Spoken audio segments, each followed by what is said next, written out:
dependent. So some donor, the cells didn't work at all. So we have to choose the cells we know they can form bone. Then we, in combination with the scaffold, with a different scaffold, then we just want to test which scaffold better for the bone formation. Yeah, I think the reason why I was asking this is because some years ago, with CDRSP and Dietmar with Marker in Australia, yes. we did similar experiments in a sheep model. And what we've observed is that when we implant the scaffold with the cells at the same time, because of the inflammatory process, most of the cells were dead. Yes, of course. So we have then decided to actually first implant the scaffold without any cells, and then 96 hours post-implantation, then we've injected the cells. And that actually accelerated the regeneration process of the bone. So that's why I was asking you that. Yeah, that's a really good question, Marco, because, you know, when I give talk, some people challenge me, say, oh, Xuebing, why you just do not use a large animal? But I say, if you test the human cells, you cannot use a large animal. But then they say, because you use mice, they are not compared with human.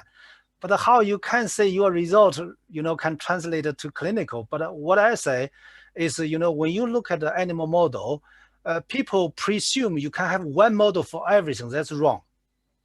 Of course, so no, you have different model for different purpose.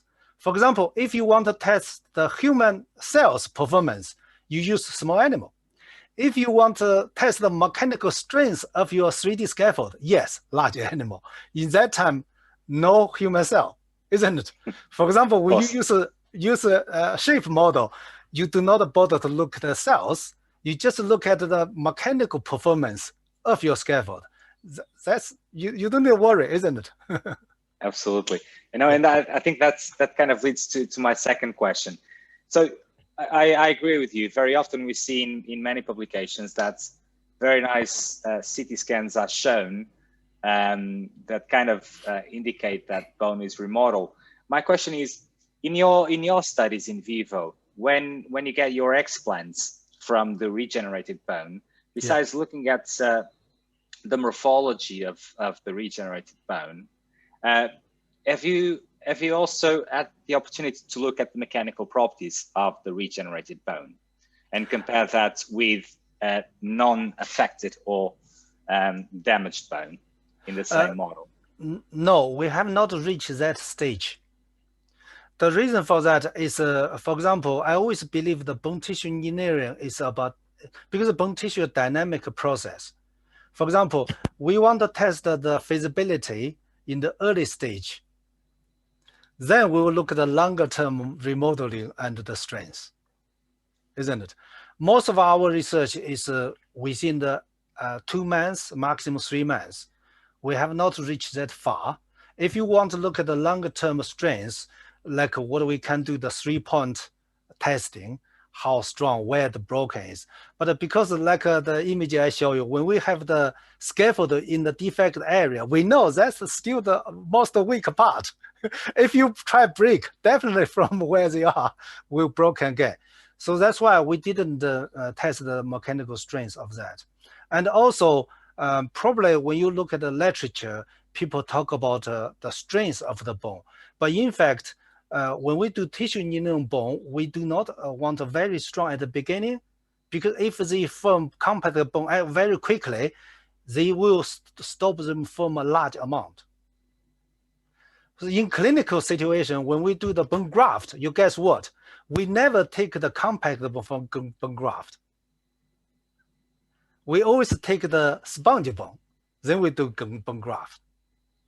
Because the compact bone for bone healing is much more difficult, more remodeling. Because the bone healing, what we call is substitute healing. It's not a heal. When you do a bone graft, the bone graft put in the area, then the local will form a new bone, replace the bone graft. It's not like a skin. You do skin graft, they will heal, but bone is different. So that's why bone formation and the bone tissue in the bone graft always is like a scaffold. Great. Thank you very much, Xuebing. Yeah, no problem. Because this is very complicated because we have to get back to the physiology, histology, and development of the bone, and to help us understand. Yeah. Okay, thank you. I will take this opportunity to say that I am supervising two PhD students together with my colleague Ana Coleta from University of Porto, and these PhD students are working with the pulp, dental pulp stem cells also in scaffolds. Can I ask you, maybe later we can put these students together discussing about these issues, or are you able to do this? Yeah. That's for sure. You know, I'll be quite happy to talk to them, and yeah. Okay, great. Thank you. Thank you. Time for the one more question. If not, thank you very much again. Thank you. Okay, and let's go. Next speaker. I think that we is just in time. Next speaker is Joana Valente. Joana Valente is a postdoc researcher at CDRSP, and she will talk about additive manufacturing and the chromatographic supports, I think, for the separation science and purification. Joana, please. Yes. So, can I share my screen? Yeah, I think you are already able to. Let me see. Okay, not yet. Are you seeing? Yes. Yes. Yes. Okay, so let me just do this. Okay. So, first of all, good afternoon, everyone. I would like to acknowledge the opportunity to present my work here at this conference. So, my work is entitled Additive Manufacturing, a Bright Future for Chromatographic Supports Production. So I will show you a different way to apply additive manufacturing. So I hope you enjoy it. So first of all, chromatography. What is chromatography? So chromatography is a technique for separating mixtures into their constituent parts and quantify compounds. So at its core, chromatography is the interaction between a mobile phase, which carries the mixture being separated, and a stationary phase, which performs the separation, and it is also could be also called chromatographic column, chromatographic matrix, chromatographic support, and will be on the production of these chromatographic supports that this presentation will be focused.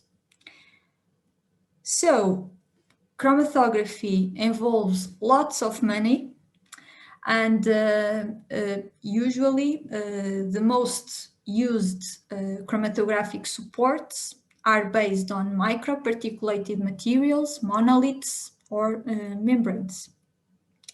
So all of these supports have their own advantages, but they also have lots of limitations. And I will show you some of these limitations. For example, the chromatographic supports in the form of dispersed particles. The main limitations are related with the packing of the column that cannot be controlled, which means that whenever the matrix is changed in the column, it may be necessary to readjust the conditions used during the chromatographic experiments. These kind of structures do not enable high flows, and they also present low contact surface when compared to other technologies on the market. Then there are the membranes that they are usually used for filtration processes. And among the main limitations of these supports are the low yields and porosity degrees achieved. They are limited in relation to the temperature control, which in chromatography is something really important, because we are talking about molecular interactions. So temperature could modulate these molecular interactions. The other limitation is the falling and the clogging that could be easily happen. Another chromatographic supports are the monoliths. The main limitations are also the falling and the clogging, and also it is impossible to control the temperature inside these structures, and they also have limited reproducibility due to the difficulty in promoting a full control of the geometry and the morphology of the supports. So the main problem among all these supports are mainly the low reproducibility, which leads to the need to usually prepare and validate each column individually. Additionally, there are several studies that telling us that an ordered chromatographic media could provide significantly improved chromatographic performance. So, concerning this, additive manufacturing is starting to be applied for the chromatographic columns production. And this happens because additive manufacturing allows a fine control of the size, shape, position, alignment, and configuration of the structure to create complex structures that are impossible to produce conventionally. So, for you to have an idea, the combination between additive manufacturing and chromatography is relatively new. So the first research paper that I found combining these two techniques is from 2014.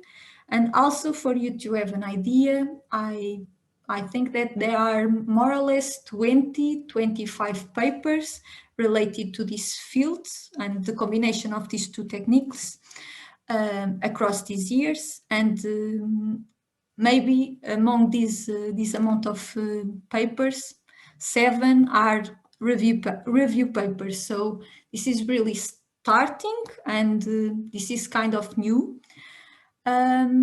Also, another important thing to connect additive manufacturing to chromatography, it is because additive manufacturing usually use CAD models, which makes possible to use computational software to predict several parameters, such as the flow dispersion, hydrodynamic constants, molecular diffusion, capacity, among others, which is really important because, for example, we do not need a technician in the lab to perform all these experiments that probably will take hours and will take lots of money and in reagents and in time. So we can predict all of this using a computational software. So here you can see kind of a resume of some of these papers that there are now being published. Among these published papers, I just want to tell you that few of them combines specific ligands to the printed chromatographic structures. And this is something really important in the chromatographic world, because using specific ligands, we usually are able to accomplish more pure products, and achieve pure products is something really important when, for example, we want to put some pharmaceutical product on the market. So until now, we found 2 patents that relate the chromatography or 3D printing and additive manufacturing with separation sciences. One of the patents is from 2018 and it is entitled Separation Medium. Among the characteristics of this patent and the work developed, it is important to note that only the mold of the chromatographic structure was performed using 3D printing, and then they have the mold and then they construct the chromatographic structure. And also this chromatographic structure will have a very defined geometry, that is the Schoen gyroid structure. We also, at CDRSP, had a patent that this is a work performed with the University of Beira Interior and CDRSP. This patent is entitled Device for Separation and Quantification of Different Compounds. There are lots of difference between this patent and the previous one that I show you. So our patent, the structure is not defined. So the idea is to use additive manufacturing and to use the kind of structure and the geometry that you want. And also we have an exterior capsule, and this exterior capsule have two main goals. One of them is to connect the chromatographic structure to the commercial chromatograph. And the other function of this capsule is to enable the thermostabilization of the molecular interactions that will happen inside the chromatographic structure. So here in this image, you can see how it will work. So we have an initial extract, then we combine several ionic and also other conditions such as temperature, and we modulate these parameters, and then we will be able to separate impurities from the target sample. So we also performed some laboratorial work until now. From this laboratorial work, I will only show you a part, mainly because we are trying to publish this work at the moment. So, as I told you before, although all these improvements on providing structural organization and consequently reproducibility using additive manufacturing on the chromatographic supports, it is well known that coupling to this structure specific ligands enable the achievement of extra pure bioproducts. And this is a basic requisite to be well succeeded on the accomplishment of the regulatory agency requirements. In fact, I have told you this before. So one of our main goals was not to only produce the structure. In fact, we produced a very simple structure at this point, but we want to connect to this structure a specific ligand. And the ligand chosen was a ligand that we had already worked in the past. And we know that this ligand was an amino acid. The amino acid was arginine. And we know that we are able to immobilize this ligand in different types of supports. And we also know that this ligand was able to successfully isolate different kind of biomolecules. So then, as I told you before, we printed very simple PCL scaffolds, or for us, PCL chromatographic supports. We use the bioextruder, that is a FDM system. Then we perform little optimizations on the scaffold, the 3D printing structure produced. Then we immobilized arginine on these 3D printed chromatographic structures, and finally we characterized these structures, and for that we use SEM, FTIR, EDX, and we also performed something that is very important for us, that was evaluate the loss of arginine using different ligands. And this is because if we are losing arginine, our chromatographic structures will not be fit our goals, because it will probably lead to also the loss of yields and also the degrees of purity of our molecule of interest will be also decreased. So this was a step that we took a lot of time to optimize, and was difficult to find an harmony between all these steps on the arginine immobilization process.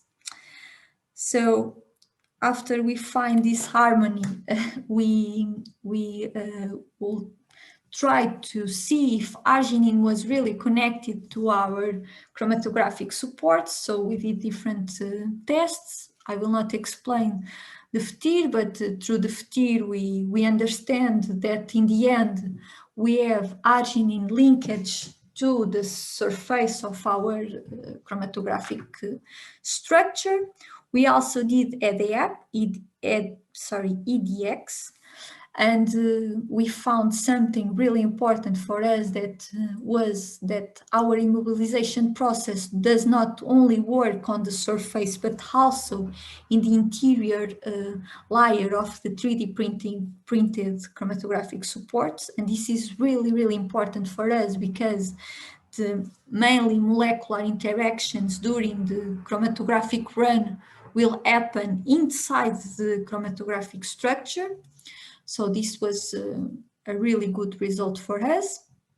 And finally, we also saw how much arginine our structure had absorbed. So we found that we have more or less 76 milligrams of arginine absorbed to our PCL chromatographic structure. After that, and since the immobilization process, we used very aggressive conditions. We saw if our surface do not suffer any degradation, and we saw that everything was okay with the surface. Then we also were analyzed if we lost arginine during the wash process, for example.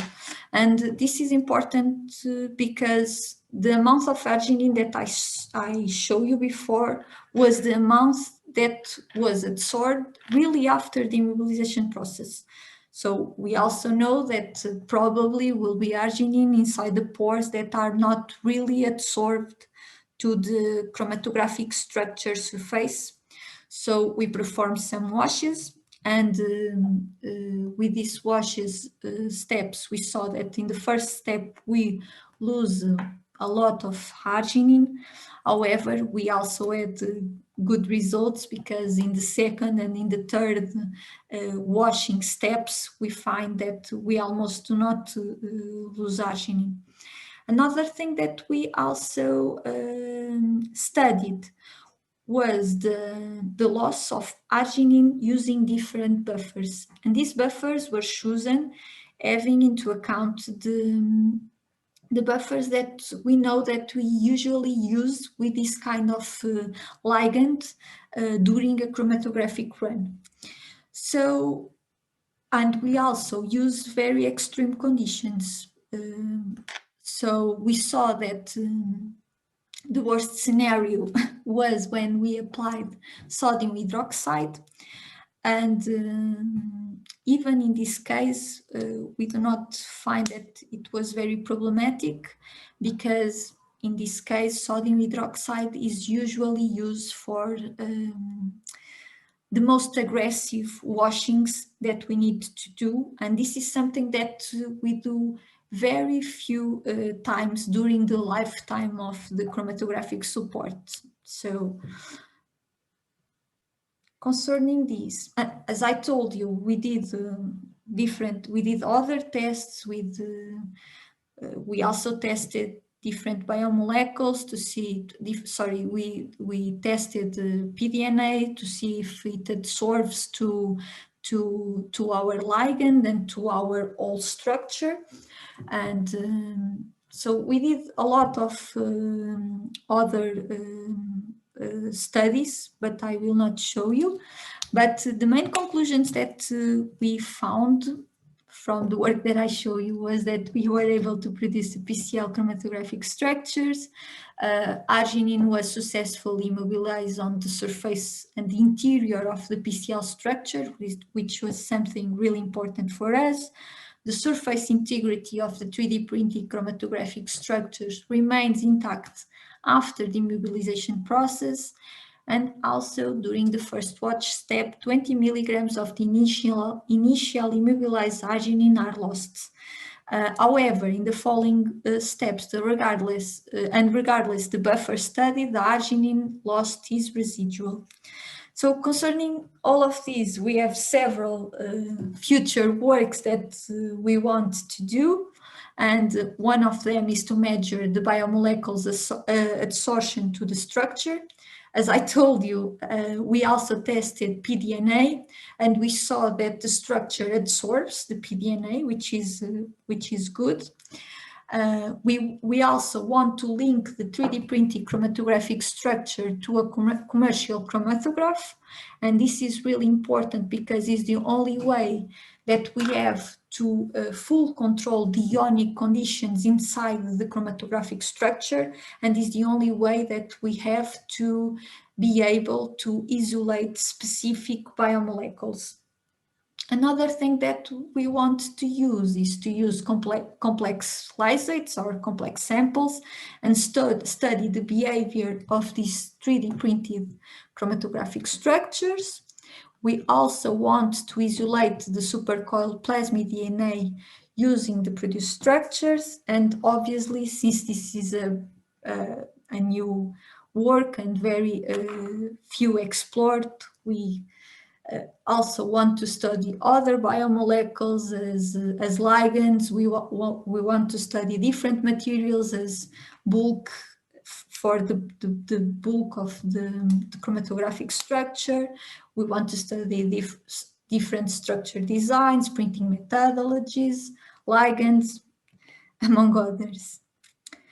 So until now, I show you the good thing to apply additive manufacturing to produce the chromatographic structures, but there are also limitations. So despite these promising results, additive manufacturing per se at the moment doesn't have the ability to adapt the printed filaments bits structurally to the target sample. And among the desirable parameters to be complied with, there are the pore dimension, the volume of the piece produced, the production time, and ability to print mono or multi-material pieces. And I show you here an example. So we found this system from Nanoscribe, and in fact, they could achieve very good results in terms of the details that they have that could range from nanometers but usually they use micrometers or millimeters. In our case, and to have a good chromatographic support that really adapts to our needs, we are talking about pores with very few micrometers or even nanometers. And additionally, this system also have a very small, could only reach a very small printed piece. And also to print this maximum piece, they took around 20 hours, which for us, in case of chromatography, it's a really big limitation when we think, for example, into apply to industrial or to produce industrial at the industrial level, because for you have an idea, at the industry, this kind of chromatographic structures could have, for example, the maximum volume are, for example, liters. So this amount of this maximum printed piece from nanoscribe is really small for us. So here I let you an idea about what could be the future. And I add this idea to what I told you before about the maximum printed piece that should be improved, the pore dimension that additive manufacturing does not enable us yet to have a perfect pore dimension. But another very interesting thing was to be able to, for example, during the printed process, already printed the filament with the filament, for example, the specific ligands, because it's something that took us a lot of time to improve. So will be more easy for us and more quick to have better results. So this are some literature that I think that is interesting if you want to search a little bit about this team. And these are my acknowledgements to the founding agencies. So thank you for your attention. And I'm ready for questions. Thank you very much, Joanna, for your nice presentation. And thank you also to open a new research topic at CDRSP that I enjoy. And this is, for me, a motivation also. Now, okay, I think that the first is Carlos. I am not sure, but bets are on. Thank you very much, and thank you, Joanna, for the nice overview of the work. I know it by now a little bit. I have two main questions, and probably let's start with the first. Is there have you found out why the arginine then is gradually removed out of your functional surface? Did you find out why? What was the reason for that? Maybe I do not have really reason. Maybe it's too much arginine for the space that I am studied. Okay. The arginine is not totally linked to our PCL and just only on the surface. Okay. And then on the final part, you mentioned that you would prefer to then have a polymeric backbone where you would have already your a molecule of interest at bound to the backbone of the polymer. Wouldn't you think that then that would limit a bit the application of if you imagine that you would want to have this as an off-shelf product, that then that you link the ligand that you have of interest, that would be probably a better approach, right? Yes. I think this is the better approach. In fact, in the other kind of in the conventional chromatographic structures, you already have in the market samples that they are already have the little linkage for you to link what you want. So, and I believe that maybe this is the better approach, not to put the specific ligand already on the surface. Yeah, But yeah, because that will probably would increase also the price, right? Because then you would have to functionalize all the polymer backbone, and then you would also have to look at the stability post heating, because probably you will need to heat the thermoplastic to produce your part, right? yes, we lead the researchers or the people on the industry to not took so much time on the immobilization process, because the immobilization process, at least for me, took me a lot of time. So, for example, this kind of conventional supports, they are already have a procedure. So you have the linkage, and you have a procedure for different kind of ligands. So you only need to follow the procedure, and it's quick. Okay. Could you mimic that, or is it a limitation of the PCL that you are using now? I don't know if I can mimic that. If the molecules that I am used to linkage is stable enough to, for example, sell this after I have the ligand coupled to my linkage points. Not sure. Okay. But for example, I can mimic what they do on the commercial supports. Yeah, but then that would probably require you to change the polymer backbone. So yes. you need to totally abandon the PCL. Okay, thank you very much. Okay, thank you. Okay, maybe Margarida, I am not sure because Marco is also, but Margarida. All right, thank you, Dr. Nuno. Thank you, Joanna, for your interesting presentation about this separation technique. I know that you briefly approached the problem of the porosity. I know that apart from the ligands, we have a poro size problem here. Do you think that additive manufacturing or extrusion, like we use with PCL, how do you think you are going to manage with the poro size we need for this kind of application? Do you have an idea about the size of the poros you would like to achieve? So we already have several plans at the moment. Plans? Yes, several plans. So one of the plans is to, for example, try to change the design of the structure. So try to align the fibers more near to each other.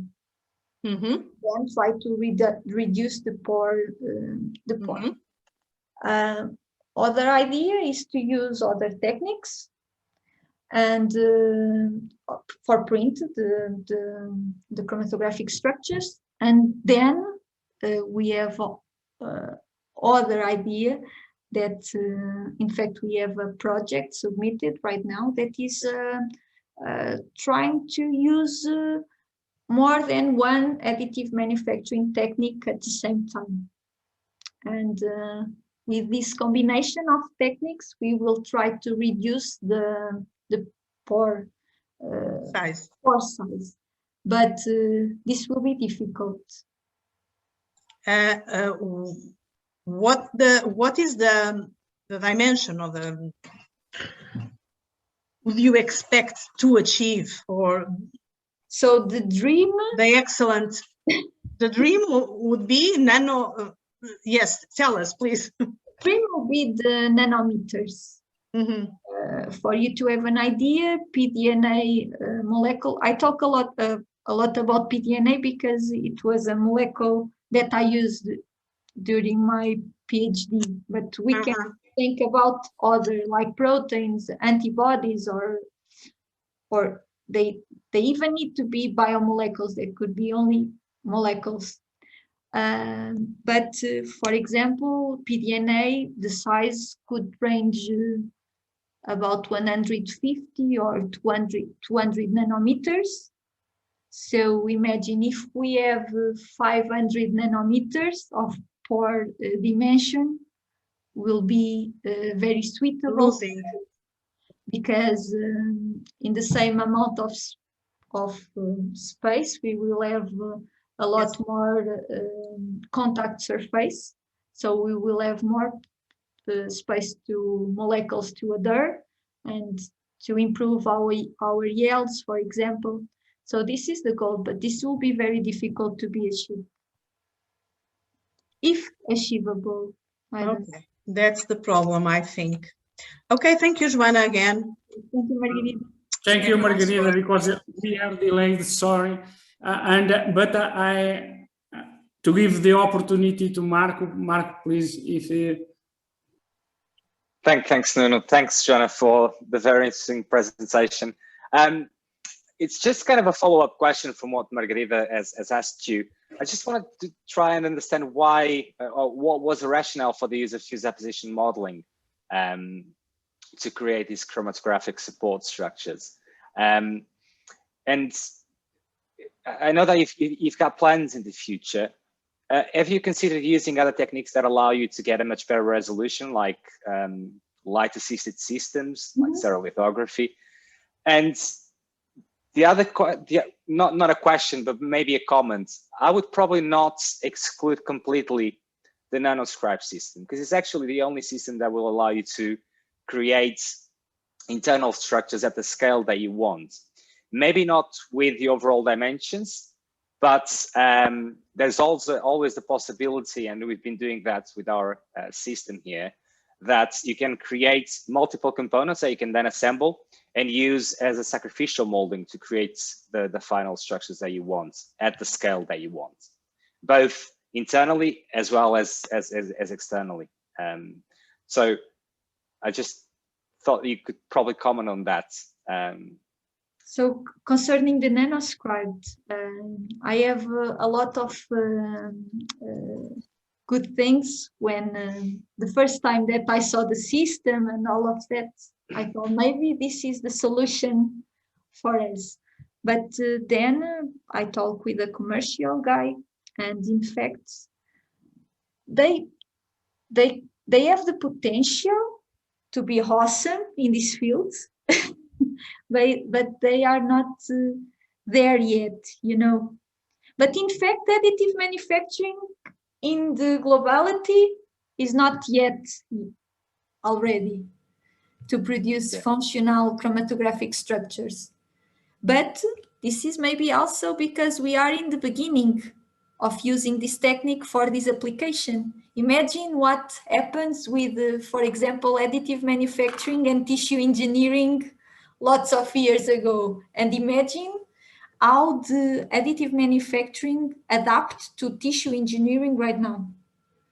So this is the good thing for us, because we are not pioneers, because this is already being used for chromatographic structures, but we are in the very beginning of using these techniques, and this is what is fascinating also, to use these techniques for this hand. No, absolutely, I agree with you. I just think that's possibly just with digital manufacturing, direct digital manufacturing, it will be very hard to actually achieve a production rate at the scale that you want. So maybe the combination of direct digital manufacturing with some other conventional techniques will allow you to achieve that. And maybe it's worth having a think about that. How you can, for example, combine nanoscribe to create templates where you can then cast other materials that will allow you to create your chromatographic structures. But definitely a very interesting project. So congratulations for the really nice work and presentation. Thank you. So as I told you, we are in really beginning. So now what is difficult for us is to choose what path we should choose first, because there are so many things to try. So I guess that's science and research, isn't it? We have to try different pathways until we get to our final goal. Exactly. Okay. Thank you. okay. Thank you. Thank you, Joanna. Thank you, Marco. Let's go in front because you are 15 minutes delayed. Thank you, Joanna. The next speaker is João Silva. Hello, João. João is here. Sorry, because it's a puzzle, a virtual puzzle, and okay. João is now a researcher at CDRSP, and João did work on mainly cartilage regeneration, I think, but João will talk about additive manufacturing based biomimetic, bioinstructive scaffolds and bioreactors for bone, cartilage, and osteochondral tissue engineering. João, please. So, are you seeing my slides and listening to me perfectly? Yes. Okay. It's okay, João. You can start. Okay, so I will start. So first of all, I'd like to thank Professor Nuno Alves for the kind introduction, and also the conference committee for the opportunity to present here my work, the work that I've been doing during my PhD and after, and so related to the use of additive manufacturing technologies to address issues in bone, cartilage, and osteochondral tissue engineering. So starting by the osteochondral tissue is interface between two distinct tissues, articular cartilage and the subchondral bone, which have different structural properties, mechanical properties, cell populations, composition, and even electrical properties. And this tissue is constantly under a complex biophysical environment, resulting from joint loads and movement. But why do we need new solutions for osteochondral regeneration? Mainly because of two main reasons. One is the high prevalence of cartilage and osteochondral related diseases, such as osteoarthritis, which is a highly debilitating disease and is the most prevalent musculoskeletal disease in the world, affecting more than 500 million people. And this also poses a huge socioeconomic impact in the healthcare and the national healthcare systems, which is believed to be aggravated due to the constant aging of the population. Other issue is that the fact that the available techniques such as bone marrow stimulation, the use of osteochondral autografts or allografts, or even cell-based therapies such as autologous chondrocyte implantation or assisted with a matrix, the MASI, all of them presented limitations and have been unable to generate native-like tissue with native-like properties. Most of the times they result in fibrocartilage tissue with inferior mechanical properties. So this increased the interest for tissue engineering, and as you already learned a lot during this conference, it normally comprises the use of cells, biomaterial scaffolds, and regulatory signals that can be either chemical, such as growth factors or small molecules or chemical compounds, or biophysical, such as the application of external mechanical or electrical stimulus using bioreactive systems. Regarding the cell source for osteochondral tissue engineering, the most used till today is the mesenchymal stem stromal cells, mainly due to their high availability and in vitro expansion capacity. They can be isolated from several tissues, and they also present some properties such as the low immunogenicity and the immunomodulatory and trophic properties that favor a regenerative microenvironment, which make them one of the most used cell sources in the clinical trials. They also are able to differentiate both in bones and cartilage cells. And regarding my work at the Stem Cell Engineering Research Group from Técnico Tagus Parco campus in Oeiras, I've been using mostly mesenchymal stem cells derived from bone marrow and synovial membrane. And these cells have been previously characterized and isolated and characterized in our group and demonstrated to have an MSC-like morphology and also the expression of the surface markers and the multi-lineage capacity. Regarding additive manufacturing for tissue engineering purposes, we have been listening that normally it follows the generation of a 3D computer model based in anatomical medical images or in the design shape. And then this model should be imported into an additive manufacturing device that will produce the scaffold, which can then be seeded with cells, maturated and implanted back in the patient. And these have the advantage of producing patient tailor-made scaffolds that perfectly fit the defect site in a rapid, automated, reproducible, and scalable way, offering a high level of control over the shape, architecture, and size of the scaffold. This is important because it allows a better structural mimicry of complex tissue microenvironments. And regarding my work that has been being done in a close collaboration with CDRSP during my PhD, I use these 3D extruded porous PCL scaffolds produced by the bioextruded machine. We use PCL due to its biocompatibility, biodegradability. It was previously FDA approved for other application, easy to process, and offers a mechanical support to the cells, and then has been widely used in different strategies. We characterize these scaffolds in terms of their structure, porosity, interconnectivity, mechanical properties, as you can see here in the table. And now I will present some examples of the use of these scaffolds in bone and cartilage tissue engineering strategies, as well as in the final osteochondral tissue engineering. So one of the problems of using synthetic scaffolds is that they lack bioactive sites and proteins, and therefore they sometimes leads to an impaired cell performance. One way to increase, and one strategy that has been used to increase the bioactivity of scaffolds is to use tissue-derived ECM as scaffolds, and they offer several advantages, such as they have a native ECM-like composition, mechanical properties, and microstructure, but they also have disadvantages. First of all, the scarcity of the autologous tissues, and also possible immunogenic responses and diseases, pathogenic diseases, when using allogenic or xenogenic tissues. Other strategy has been the use of cell-derived ECM, cell cultures, that are after decellularized and keep the ECM and keep the decellularized matrix, that also mimics the ECM structure and composition. It allows the mimic ECM in tissues that are difficult to isolate, and also to modify biomaterial surfaces. In previous works in our lab, we showed that using these decellularized MSC ECMs, we were able to enhance the osteogenic differentiation of MSCs.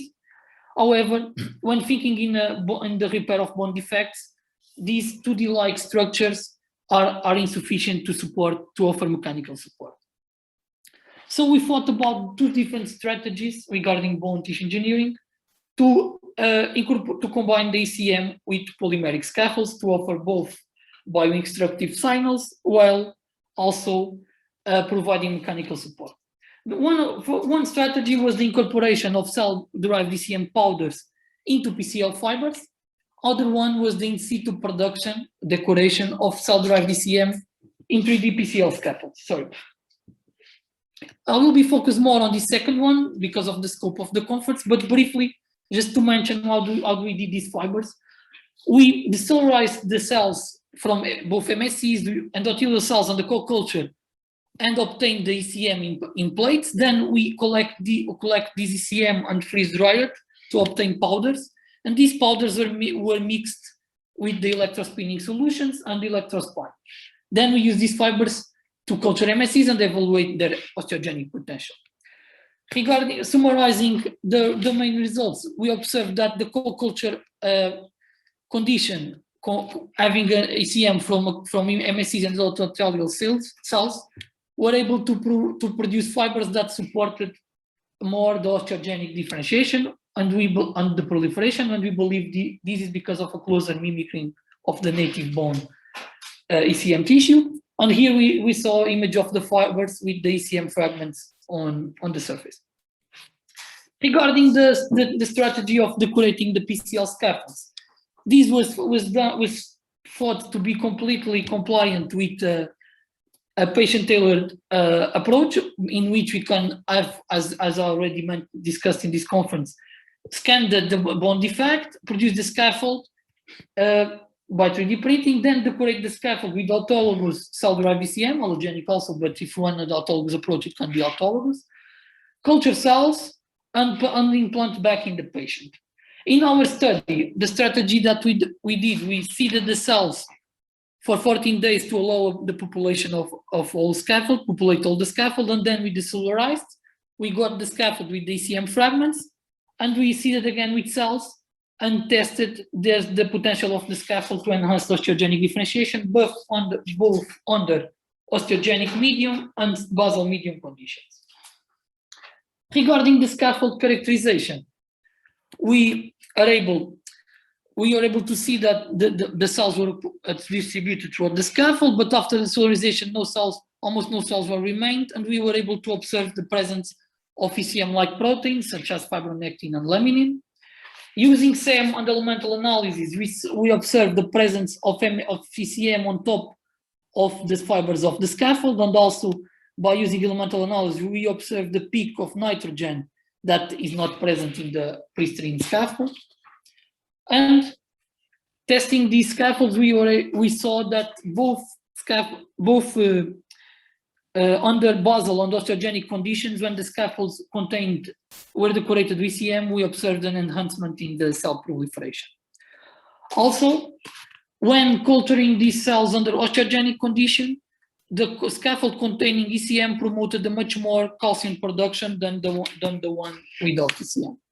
And we also assessed the mineralization of the tissue using several osteogenic stainings such as LP, von Cross, and Schilnol orange.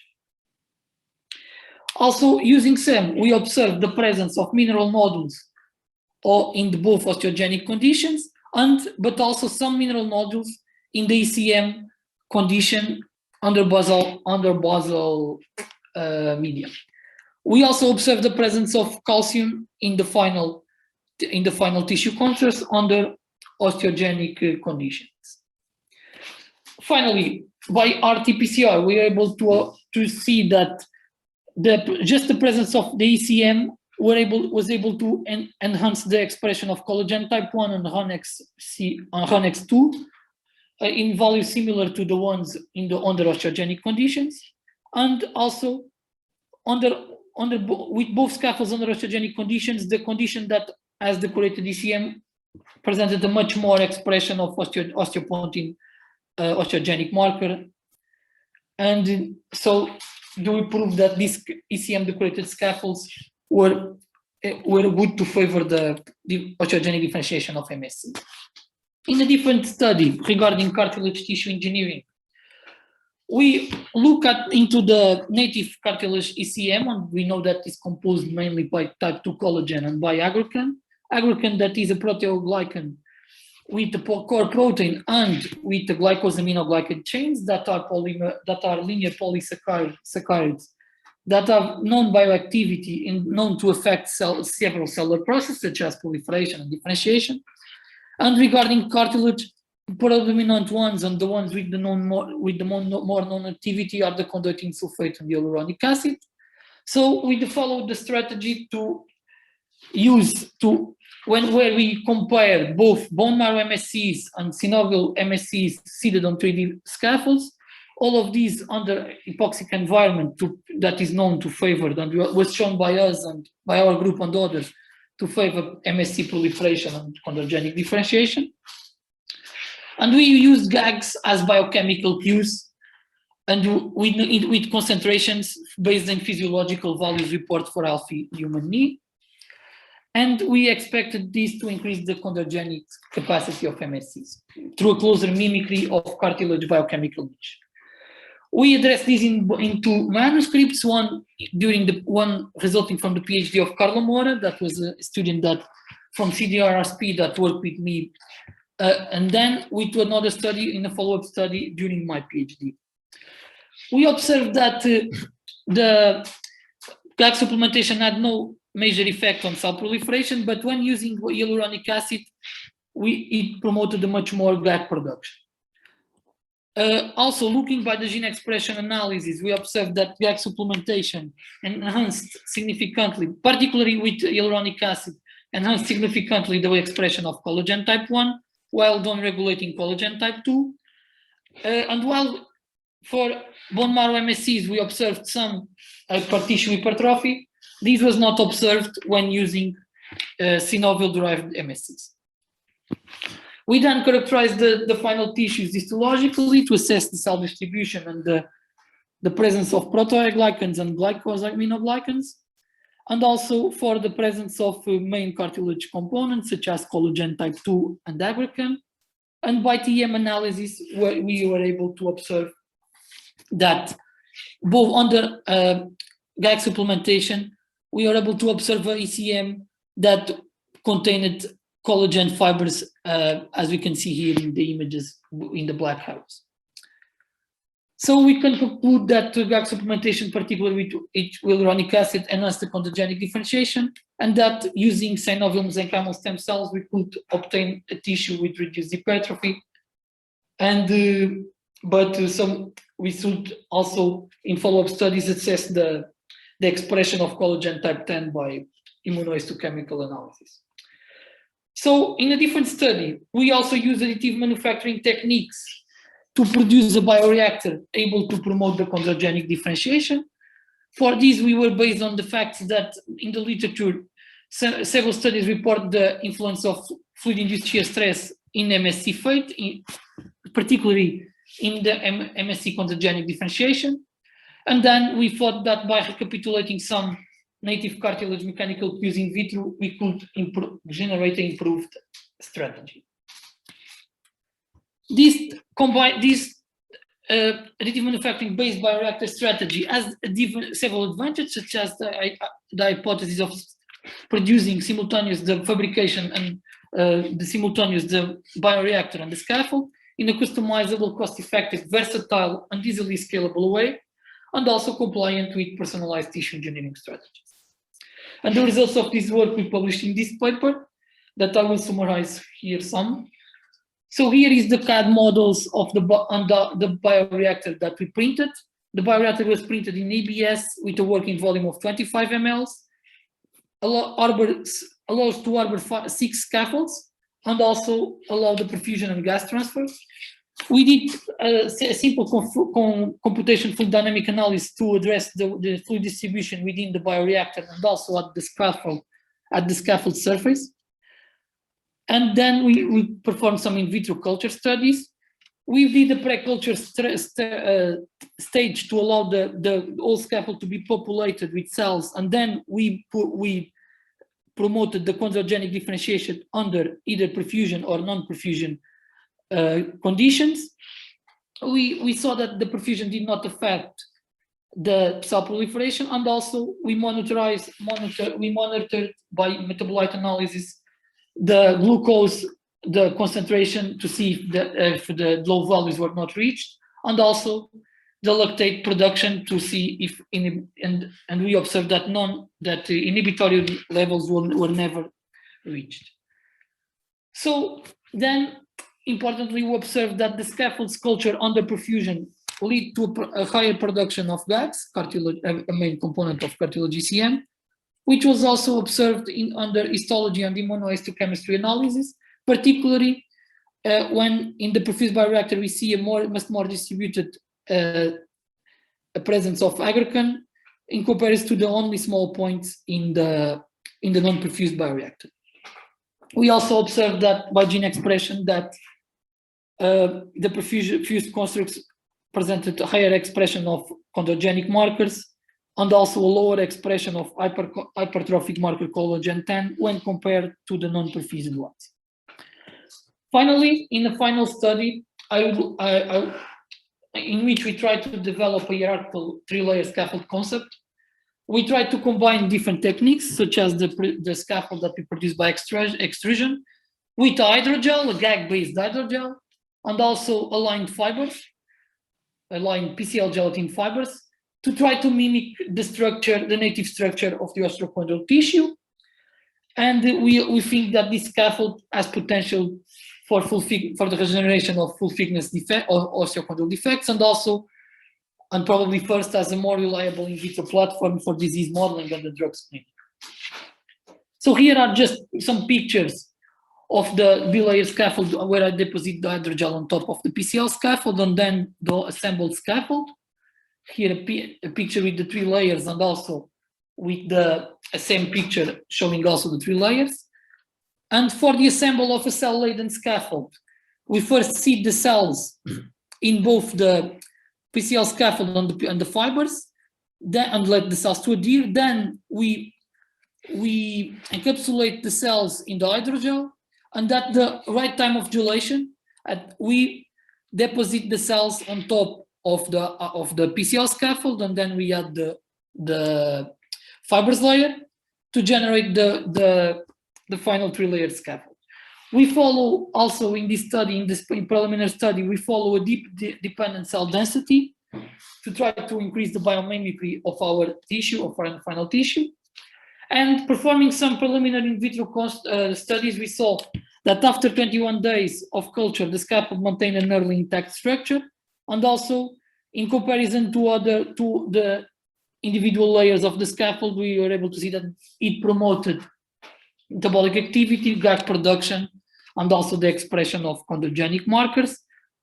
And also the presence, we noted the presence of ECM, cartilage ECM-like proteins, so collagen 2 and agrochem. But these are preliminary studies that we need to repeat, and we are now doing that. Okay, finally, I would like to finish with some challenges in the manufacturing of the functional osteochondral tissue engineering construct, such as we still need to find the ideal combination of cells, biomaterial scaffolds, and biophysical cues, and biochemical cues to generate functional-like tissue constructs and native-like. And also, we still need to observe the optimal cell source, because MSCs sometimes lead to some hypertrophy, and we still need to find an optimal cell source. Also, regarding to some of the previous talks, we need to develop multi-technology advanced manufacturing systems able to fabricate these hierarchical constructs with high structural complexity in an automated, scalable, and reproducible manner. Also, some properties are currently underexplored, such as the different electrical properties between cartilage and bone, and also the combination of different types of biophysical stimuli. There is also a shortage of computational models able to guide the scaffold manufacturing process, optimize culture and stimulation protocols, and predict experimental outcomes, which I believe will reduce the costs and time, and it is a key factor for delivering affordable clinical products. And also there is a low level of guidance and standardization from the regulatory agencies that maybe is hampering the clinical translation. Regarding, since I joined the CDRSP 2 weeks ago, I believe now I can target some of these issues in my studies, such as the production of the hierarchical scaffold, which is a very laborious handly process, and I would like to probably try to do it using an automated fabrication system, such as the ones the CDRSP are development. Also to develop an electroconductive gradient scaffold concept to assess the different proper electrical and conductivities of bone and cartilage, and see if this can help in the production of native-like tissue. And finally, within the scope of the OptiBioScaffold project led by Professor Paulo Faria, we hope to develop digital twins of both osteochondral scaffolds and multimodal bioreactors to help guide and optimize in vitro stimulation protocols. Finally, I would like to acknowledge people that make this work possible with me. So people from Polytechnic of Leiria, Professor Paulo Faria, Professor Nuno Alves, Carla Moura, who helped me through during my PhD and also during her PhD, also, and John Meso, that is currently working with me in the OptiBioScaffold project. Also my supervisors from Stem Cell Engineering Research Group, Professor Frederico Ferreira and Professor Robert Liner from Rensselaer Polytechnic Institute in New York, and also other institutions that were involved in this work, the funding agencies, and all of you for your attention. I'd like to say that to send you a message that all of us stay safe but positive regarding this pandemic that is affecting all of us. And I'm open to questions that you all might have. Thank you very much. Excellent, João. Congratulations. Questions, please. We have time for one question. Yeah, two questions. Marco. Should I stop sharing? Yeah. No. Hi, João, again. Congratulations, really nice work. let me just start by saying that it takes a lot of courage to take on a topic like this and try to develop within a PhD program an osteochondral implant. So congratulations for that. I think we've discussed this yesterday, and I know it's somehow controversial, but the choice of your stem cells, I'll just like to understand a bit more. Why have you decided to go with mesenchymal stem cells, especially considering that, especially in terms of cartilage, that they present a very reduced differentiation potential on expansion, and you know, in the long term they lack the retention of phenotype and differentiation potential in vivo, and I think that's, you know, even from a clinical point of view, they will always require several operations for autologous transplantation. So even if you want to use them allogenically, there will be challenges in that. So just if you could comment on that, you know, looking forward, how do you see that? I think that was my first question. The other one was more on your PCR data and the genes that you've looked at. In some of the cartilage work that you've shown, you look at different genes like SOX9, I believe, COL1, COL2, Argican. Have you looked at the expression of SOX5 and RUNX2 in those runs you have? So regarding the first question, I fully agree with you that MSCs, and particularly from the bone marrow, are probably not better ones for cartilage tissue, since they often give to high hypertrophy. But when I started the PhD in 2016, I think there were some developments in the late this years, such as there is also articular cartilage progenitor cells that are showing really good results, and I believe these are being used mainly by the group of Professor Brian Johnston in the US, and also by, I think, Josh Mulder in Utrecht, and they use a lot of these cells, and they are having good results on this. And also, as we talked yesterday, I also believe that probably induced pluripotent MSCs, in which we can probably reprogram the cells and differentiate them until MSC-like status, and then use these cells for the chondrogenic differentiation, they will probably generate tissues with low hypertrophy. We in our lab have done some work in trying to do this transition from pluripotent to MSCs, and some colleagues of mine are trying to use these MSCs for bone tissue, for bone regeneration. But at the time when I started, we had available MSCs from bone marrow, adipose tissue, and also these synovial ones. And in the first part of my PhD, the idea was assessing these synovial membrane mesenchymal stem cells in comparison to the bone marrow mesenchymal stem cells. But looking back now, probably I would use a different cell population. Yes. The second question was regarding the SOX5. We did not assess the SOX5, but RUNX2 we assessed, and in the bioreactor work we showed that we didn't have any difference between the non-perfused and the perfused. And in this work with the GAG stimulation, we also showed that the GAG stimulus did not affect the expression in comparison to the PCL scaffolds. I didn't show the data here because I had the other four that I thought it was more important, but yeah, we assessed the RUNX2. The SOX5 we didn't access, and probably it's one that we should look in the future. Yeah. Okay, so this is not a question. This is just more a suggestion. There was a very recent paper published by a leading group in cartilage, and what they've shown is that by using DTNPB, which is a retinoic acid antagonist, that shows that you can get a much better chondrogenic differentiation of stem cells. So maybe that is something that you want to, to consider in your protocol, because it seems to be very, very consistent and to improve the chondrogenic differentiation of different stem cells. we're also using that.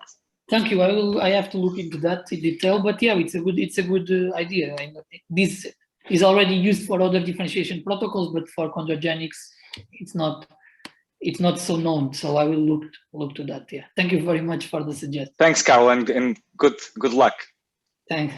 Thank you. I know that we are delayed, but the discussion is really exciting. I would like to ask you, Carlos, if you want to put your question.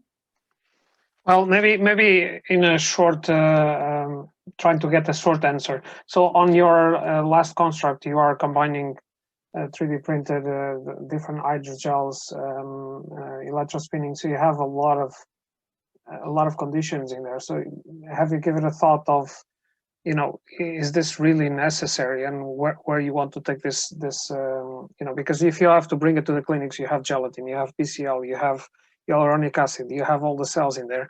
So, would you foresee a lot of challenges, or? Yeah, for sure. Yeah, a lot of cells. It's a mixing combination. The idea when I did this was to try to mimic a little bit the structure, and so the hydrogel with the gags was because of the middle layer of cartilage. We have a great concentration of gags, and also it's a hydrogel. We have also the collagen fibers on top, aligned ones. So I did the fibers, but I understand that if you can do this kind of structural gradient using a material, it will be more simpler for the approval, yeah, and for the use in clinics, yeah. I could have, yeah. Thank you, and really, really great work. Congratulations. Huh? Thanks. The last one from Professor Schwebin, please. Yeah, I think that's really fantastic work, because during the few years time you have almost tried every approaches you could, and similar to Carlos' question. For example, after you try different scaffold, do you have an idea, for example, which scaffold you thinking will give you a better cartilage formation, and in the future, for example, if you are the clinician, which method you will more likely to take to the patient? Of course, it's still early. Yeah. But do you have any feeling which one you may more prefer? I think it's still early. We also thought in this scaffold because of the try to mimic the structure, also as an in vitro platform, more reliable to test some drugs and to do disease modeling. But what I believe these kind of structures will reach the clinic is when we can have like a biomanufacturing system in the surgical room, in which we can produce this scaffold and implant it back with the different layers, such an advanced manufacturing system that comprises different technologies. But as I did this in this study, everything by hand, and it's very laborious. So, but I believe that structurally mimicking scaffolds, they can also be used or attempt without cells. We can try to recruit the cells and place the scaffolds there, but they have to be tested both ways, with cells and without cells. But it's still early. But I will also, as Professor Carlos told me, the complexity of having different materials, it's also a hurdle for the approval. So if we can like simplify the materials, it will be better. Yeah. Yeah, I completely agree with. Maybe one single tissue, one single scaffold maybe not meet every requirement. Thank you very much. Okay. Thank you to all. You move quickly for the next speaker, Lucia Amorim, please, from University of Beira Interior, and her talk is production of nanofibrous materials from biopolymers and bacterial pigments. Lucia, sorry for this delay. Hello, it's okay, don't worry. Hello, do you can hear me? Yes. Yes, but you need to share your presentation. Yes, please. I'm sharing it now, sorry. Okay. Yes, little bit more, okay. The presentation more, yeah, okay, great. So, I'm going to thank you for the introduction. I'm going to start my presentation that it's related with the production of the nanofibrous materials using the electrospinning technology from polymers and pigments produced by microorganisms. I'm going to start just with a brief introduction to provide some background, explain the aims of my work, and I will walk you through some of the experimental results that I obtained, as well as the main conclusions. So, due to the low-cost production, synthetic dyes have been widely used in food, pharmaceutical, cosmetic, and textile industries. However, the consumers' awareness regarding the health and environmental issues leads to a demand of safer alternatives such as the natural pigments. And our work is focused on natural pigments produced by microorganisms and more precisely of bacterial origin.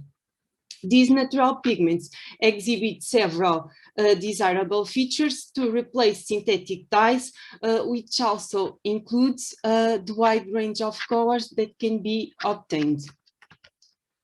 Today, the focus of my presentation will be these two bacterial pigments, pradygiosine and the flexirubin type pigment.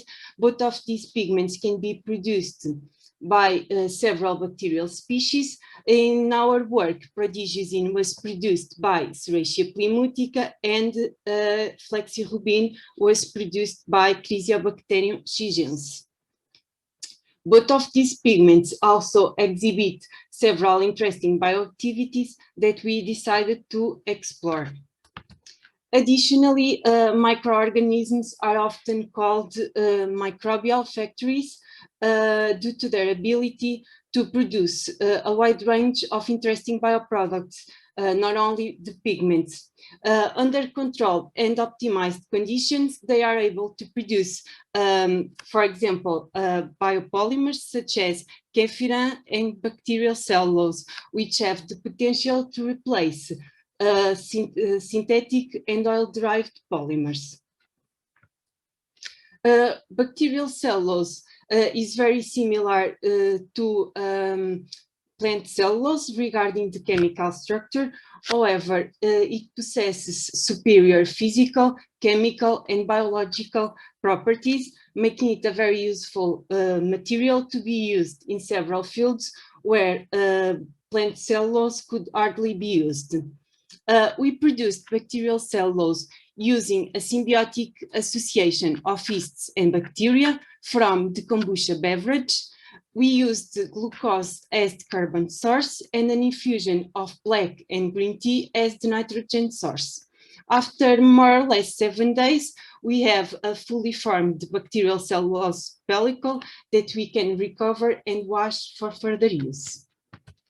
On the other hand, we have also the kefirine exopolysaccharide, is a water-soluble exopolysaccharide produced from kefir grains. Kefir grains are also a symbiotic association of yeasts and bacteria, and the kefirine production is accomplished with milk. The extracted kefirine also exhibits several interesting properties, especially for food-related applications, since it's an edible biopolymer and can be also considered a functional ingredient. After producing these biopolymers and pigments, we needed a strategy to produce suitable materials for food packaging applications and to combine these biopolymers and bacterial pigments. And nanofibers appeared as well-suited structures due to their unique features such as the intrinsic three-dimensional surface, the high surface area, and modifiable porosity. And therefore, we used the electrospinning technology, which is a very commonly used fiber spinning technique, where a high voltage is applied to create an electrically charged jet of a polymer solution to produce the polymer nanofibers. And in our work, we also used the needleless electrospinning technology, where the polymeric jets are generated at the polymer surface using these rotating electrodes, which enables a higher productivity, easier maintenance, and better stability. So, As I previously mentioned, the purpose of our work was to produce materials for possible food packaging applications. And with that in mind, we strategically divided our research into different works. Here we used prodigiosin and bacterial cellulose, and in the second work, we used the flexirubin type pigment with kefiran. In our first work, we oxidized the bacterial cellulose biopolymer, and we produced a coating layer of PVA and chitosan nanofibers, and we also used the prodigiosin pigment and evaluated its color and antibacterial activity. For that, we followed two different approaches. In a first approach, the oxidized bacterial cellulose was functionalized with pigment prodigiosin and was used as substrate for the nanofibers deposition. And in the second approach, we produced the coating layer with the pigment prodigiosin incorporated in the electrospinning solution. And we also used the oxidized bacterial cellulose as the substrate for the nanofibers deposition. With these two different approaches, we were able to produce two distinct materials suitable for different applications within the same purpose of the food active packaging systems. We started by evaluating the morphology and the average diameters of the both coating layers produced. Here in the first approach, we have the bacterial pigment incorporated in the bacterial cellulose layer, while here we have the bacterial pigment on the coating layer. But we evaluate the nanofibers diameters, and the pigment did not affect the nanofibers diameters of the coating layer. Sorry. With the Fourier transform infrared spectroscopy analysis, we were able to confirm the bacterial cellulose oxidation due to the characteristic band of the carboxylate group. And we were also able to confirm the pigment incorporation due to the increased intensities at specific wavelengths. Moreover, we characterized the materials produced regarding their porosity, which was high for all the layers, including the bacterial cellulose layer, due to its web-like network structure of the bacterial cellulose itself. Moreover, the water contact angle showed that both all layers exhibited moderate hydrophilic behavior. Usually, bacterial cellulose is a very hydrophilic material. In this case, this moderate hydrophilic behavior could be explained by the alkaline treatment that we performed in bacterial cellulose after the recovery from the fermentation medium to wash the pellicles, and could be also due to the loss of hydrogen bonds while the carboxylate groups were formed.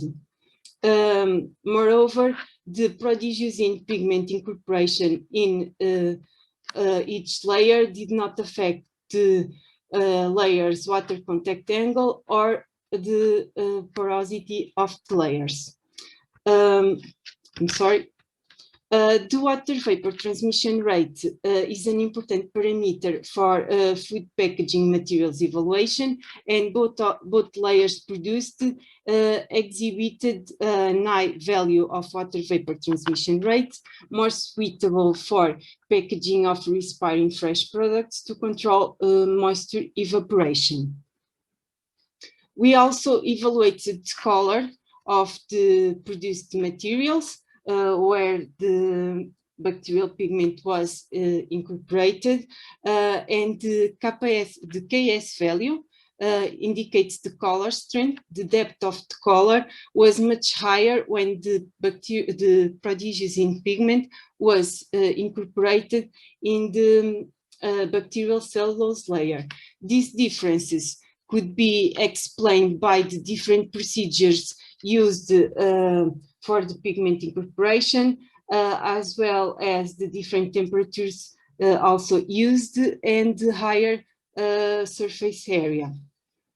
The mechanical behavior observed for the double-layered material regarding the tensile parameters evaluated was indicative of the bacterial cellulose major contribution for the improved mechanical performance. Additionally, the bacterial inhibitory efficacy of each layer with and without the prodigiosin pigment was evaluated against Staphylococcus aureus and Pseudomonas aeruginosa, which are among the most commonly encountered foodborne bacteria. As expected, in case of PVA chitosan layer, some antibacterial activity was observed, which could be attributed to the chitosan antibacterial properties, which are already widely reported. Moreover, the incorporation of the prodigiosin pigment in both layers increases significantly the antibacterial activity against both pathogens tested. Thus, these results suggest that the produced materials can be considered for application in active food packaging systems for different solutions to improve shelf life, which in this case could be attained not only by preventing the foodborne pathogens when we incorporate the prodigiosin pigment in the inner layer of the potential packaging material, but also by tackling the external surface of the food packaging materials to prevent any external contamination when we incorporate the pigment in the outer layer of the packaging material, in the bacterial cellulose layer, which also provides color, which is an attractive feature for possible consumers. Nonetheless, further evaluation should include an additional strategy with the pigment incorporated in both layers in order to evaluate a potential synergic effects. And having that into consideration, we went forward with the second work that I mentioned previously with Kefira and flexirubin pigment. In this work, we had only one approach to produce the double layer material. In this approach, we incorporate the flexirubin pigment in both polymer solutions prior to the electrospinning process. We produced an inner layer with exopolysaccharide Kefira and PVA, and an outer layer composed of polycaprolactone. We also evaluate the morphology and average diameters of the produced nanofibrous layers, and overall the inner layer composed of PVA, Kefira and flexirubin. The nanofibers exhibited smaller average diameters and a great contact area. Once reducing the fiber diameter, increased the surface area to volume ratio. The pigment incorporation was also indicated with the Fourier transform analysis spectroscopy with the increased intensity at specific wavelengths. And we also confirmed that the flexirubin incorporation in both layers did not affect the tensile properties or the porosity of the material produced.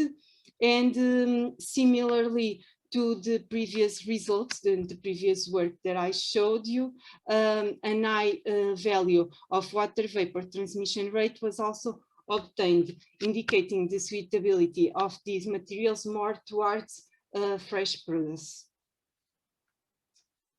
Here we also evaluate the color of the materials produced. We also evaluated the KS value, the color strength of the samples, and it was higher in the outer layer of the material produced, which was also a good result.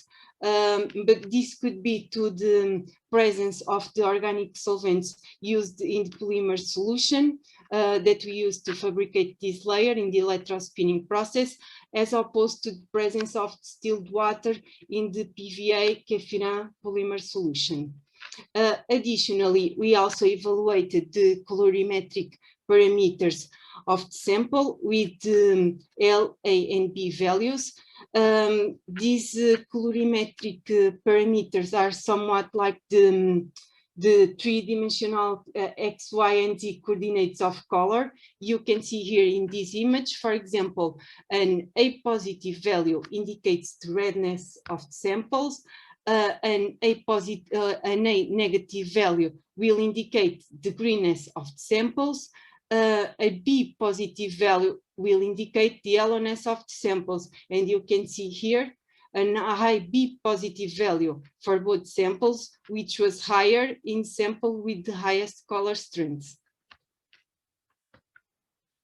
We also evaluated the antioxidant activity of both layers individually with the flexirubin pigment incorporated, and also of the double layered materials produced with and without the flexirubin pigment.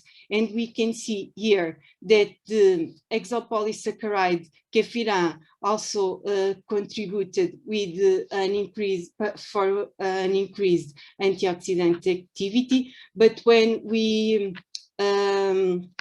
but the highest antioxidant activity was obtained for the double layered material produced with the flexirubin pigment incorporated in both layers.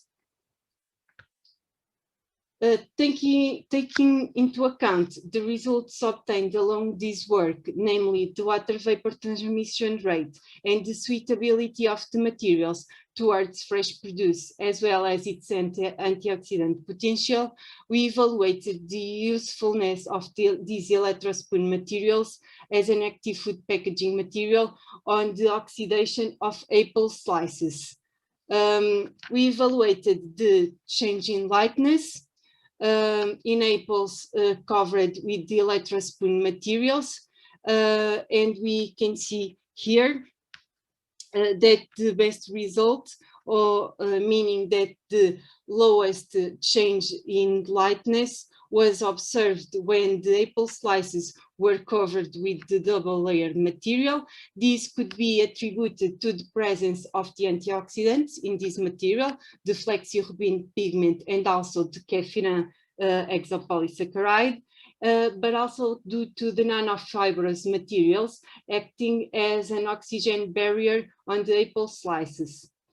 Regarding the weight loss evaluation, here it's the hydrophobic PCL with flexirubin layer that is able to prevent the moisture loss, since PVA and Kefira are hydrophilic polymers, which results in moisture absorption from the apple samples. Overall, we were able to produce colored and antioxidant double-layered material that showed promissory properties for active food packaging applications. Nonetheless, further work should be performed to enhance the barrier properties and consequently widen the applicability of this material. I would like to thank you for your attention. I would also like to take the opportunity to present my work here today. And I would also like to thank all the funding agencies, as well as my supervisor, Professor Dr. Isabel Cristina Gouveia. Thank you all. Thank you, Lucia Morain. Thank you very much for your clear and interesting presentation. We are delayed for the poster section, but we have the opportunity to put 1 or 2 questions, please. Let me check it. Lucia, can you stop sharing your presentation? Yes, of course. Easy. Thank you. Yes. Any question?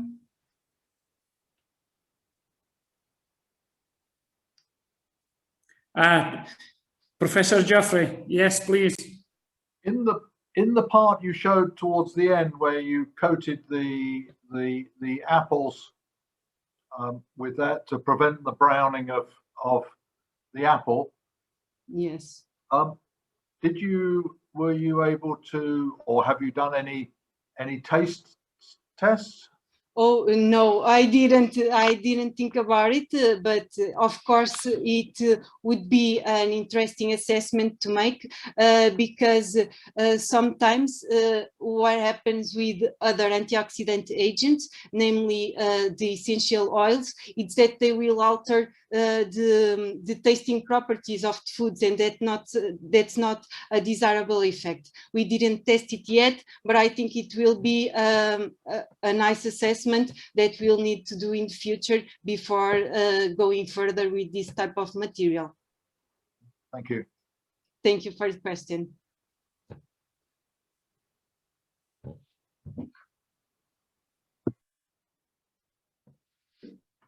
Time for one more question.